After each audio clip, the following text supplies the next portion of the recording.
అందరికీ నమస్కారం అండి. జగద్గురు శ్రీకృష్ణ ఛానల్కి స్వాగతం. ఈరోజు సోమవారం, మాఘమాసపు సోమవారం, పరమ పవిత్రమైనటువంటి ఈ రోజున పరమశివుడి యొక్క వాహనమైనటువంటి నంది పరమశివుడికి ఎలా దగ్గరయ్యాడో ఈ కథ ద్వారా తెలుసుకుందాం. ఈ పవిత్రమైన కథని ప్రతి ఒక్కరూ కూడా విన్నవారికి శివానుగ్రహం కలుగుతుంది. శివుడు ఈ పేరు వింటే పార్వతి, గంగా, నాగేంద్రుడు గుర్తుకొస్తారు. అలాగే మరో పేరు కూడా ప్రముఖంగా మనకు గుర్తుకొస్తుంది. అదే నంది. నంది శివుడి వాహనం. శివుడు ఎటు వెళ్ళినా నందిని తీసుకువెళ్తాడు. ఇది మనందరికీ తెలిసిన విషయమే. అయితే అసలు నందికి కైలాసంలో శివుడితో పాటు ఉంటూ శివుడికి వాహనంలా మారే అదృష్టం ఎలా వరించింది? అది తెలియాలంటే ఈ కథ తెలుసుకోవాల్సిందే. పూర్వం శిలాద అనే మునీశ్వరుడు ఉండేవాడు. ఆయనకు పిల్లలు లేకపోవటంతో శివుణ్ణి తలుచుకుంటూ తపస్సు చేయటం మొదలుపెట్టాడు. శివుని భక్తిలో మునిగిపోయి శిలాద కొన్నేళ్ల పాటు తపస్సు చేస్తూనే ఉండిపోయాడు.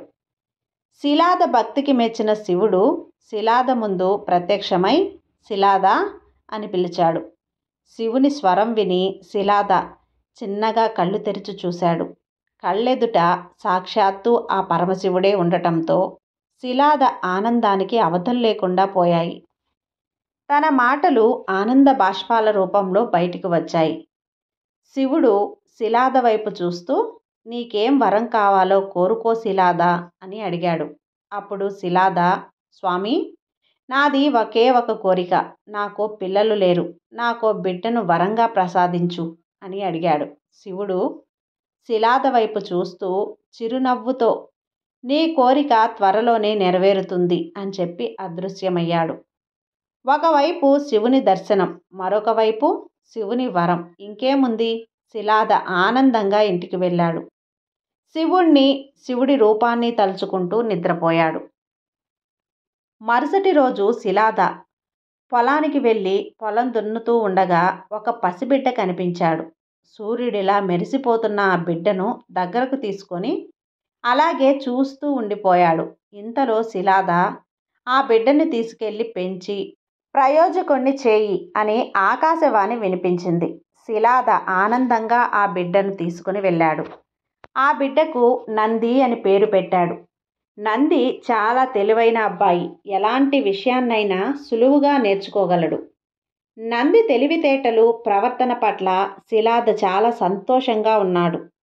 శివుడి వరాన నంది శిలాద ఇంట్లో అడుగు పెట్టడంతో శిలాదకు సంవత్సరాలు రోజుల్లా సంతోషంగా గడిచిపోయాయి. కొన్నాళ్ల తర్వాత మిత్ర, వరుణ అనే ఇద్దరు సాధువులు శిలాద ఇంటికి వచ్చారు. శిలాద వారిని సాధారణంగా ఆహ్వానించి అతిథి మర్యాదలు చేశాడు. అంతేకాదు, వారిని తన ఇంట్లో విశ్రాంతి తీసుకోవాలని కోరాడు. దానికి సాధువులు అంగీకరించారు. శిలాద వెంటనే నందిని పిలిచి, వీరు ఇక్కడున్నంత కాలం ఏ లోటు రాకుండా జాగ్రత్తగా చూసుకోమని చెప్పాడు. నంది తన తండ్రి శిలాద చెప్పినట్లే ఇద్దరు సాధువులను చాలా బాగా చూసుకున్నాడు. 2 రోజుల తర్వాత ఇద్దరు సాధువులు తమ ప్రయాణాన్ని తిరిగి కొనసాగించడం కోసం శిలాద ఇంటి నుండి బయలుదేరారు. వారు వెళ్తూ శిలాదని, నందిని దీవించారు. ముందుగా శిలాదని ఆయురారోగ్యాలతో కలకాలం సంతోషంగా జీవించు అని దీవించారు. అనంతరం నంది సాధువుల పాదాలకు నమస్కరించాడు. సాధువులు నంది వైపు విచారంగా చూస్తూ, జాగ్రత్తగా ఉండు, నీ తల్లిదండ్రులకు, గురువులకు మంచి పేరు తీసుకురా అని దీవించి వెళ్ళిపోయారు. నందిని దీవించే సమయంలో సాధువులు విచారంగా ఉండటం గమనించిన శిలాద వారి వెనకే కంగారుగా పరిగెత్తుకుంటూ వెళ్ళాడు. వారి ముందు నిల్చొని ఆయాసపడుతూ, మీరు నా కుమారుణ్ణి దీవించే సమయంలో విచారంగా ఉన్నారు ఎందుకు? ఏదైనా జరగరానిది జరుగుతుందా అని అడిగాడు. అప్పుడు మిత్ర శిలాద వైపు బాధగా చూస్తూ, నీ కుమారుణ్ణి దీర్ఘాయుష్మాన్ భవ అని దీవించలేను అన్నాడు. ఆ మాట విని శిలాదకి ఏం అర్థం కాక, నా కుమారుడికి ఏం జరగబోతుంది అని బాధగా అడిగాడు. అప్పుడు వరుణ శిలాద వైపు చూసి, నీకు ఈ విషయం చెప్పాలంటే బాధగా ఉంది, కానీ చెప్పక తప్పడం లేదు. నీ కుమారుడు పూర్ణాయుష్కుడు కాదు అని చెప్పాడు.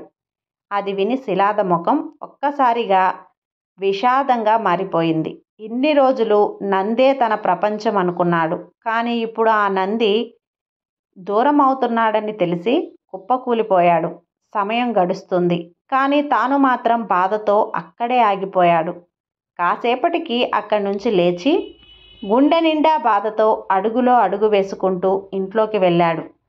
నంది శిలాదను చూసి ఏదో జరిగిందని అర్థమయ్యి కంగారుగా ఏమైంది నానా అని అడిగాడు. శిలాద బాధగా సాధువులు చెప్పిన విషయం గురించి చెప్పాడు. అది విని నంది భయపడతాడేమో అనుకున్నాడు. కానీ నంది మాత్రం నవ్వుతూ, సాధువులు చెప్పింది విని భయపడుతున్నావా అని అడిగాడు. శిలాదకి ఏం అర్థం కాక ఆశ్చర్యంతో నందిని చూస్తూ ఉండిపోయాడు. అప్పుడు నంది, నాన్న, నువ్వు శివుణ్ణి చూశానని చెప్పావు. శివుణ్ణి చూసిన వారు ఇలా సాధువులు చెప్పిన దానికి భయపడరు. నిజంగా నేను మరణించాలని రాసుంటే ఆ తలరాత శివుడు మార్చగలడు.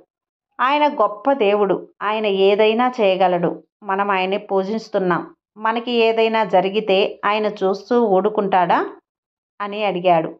నంది మాటలకు శిలాద అలాగే చూస్తూ ఉండిపోయాడు. నంది, నన్ను దీవించండి నాన్న అని అంటూ తండ్రి పాదాలకు నమస్కరించాడు. శిలాద విజయోస్తు అని దీవించాడు. నంది భువన నదికి వెళ్ళి భక్తి శ్రద్ధలతో శివుణ్ణి స్మరిస్తూ తపస్సు చేయటం మొదలుపెట్టాడు.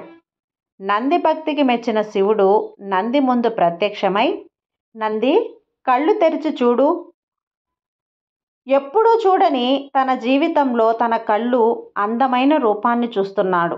శివుడి అందమైన రూపాన్ని కళ్ళలో చూసి గుండెల్లో బందీ చేసుకున్నాడు. అలా శివుణ్ణి చూస్తూ ఆయన్ని అడగడానికి ఏం లేదు.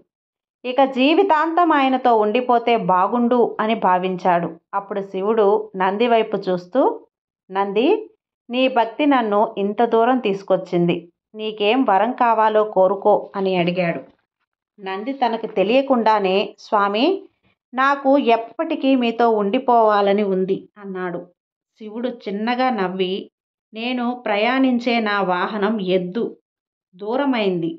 నీ ముఖం ఎద్దులా మారితే నువ్వు నాతో పాటు కైలాసంలో ఉండొచ్చు. నా గణాలకు అధిపతి కూడా అవుతావు. అంతేకాదు, నువ్వు ఎప్పటికీ నాకు వాహనంలా, స్నేహితుడిలా ఉంటావు అని అన్నాడు. నంది ఆనంద బాష్పాలతో అలా చూస్తూ ఉండిపోయాడు. శివుడు నందికి ఎప్పటికీ తనతో ఉండే వరాన్ని ప్రసాదించాడు. అప్పట్నుంచి నంది శివుడికి వాహనంలా, గణాలకు అధిపతిగా మారిపోయాడు. ఈ విధంగా పురాణాలు చెబుతున్న కథ ప్రకారం నంది శివుడికి ఈ విధంగా దగ్గరయ్యాడు. కాబట్టి నందికి మనం చెప్పుకునే విషయాలు, కోరికలు ఏవైనా సరే ద్వారా శివుడికి అందజేస్తాడు. కాబట్టి మన కోరికలు నంది చెవిలో చెప్పినట్లయితే అవి శివుడికి కూడా చేరుతాయి. ఈ విధంగా ఈరోజు ఈ సోమవారం రోజున ఈ కథ విన్నవారికి శివుని అనుగ్రహం లభిస్తుంది. ఈ కథ మీకు నచ్చినట్లయితే లైక్ చేసి సబ్స్క్రైబ్ చేయండి ఫ్రెండ్స్. అలాగే మరికొంతమంది భక్తులకు షేర్ చేయండి. సర్వే జన సుఖినో భవంతు.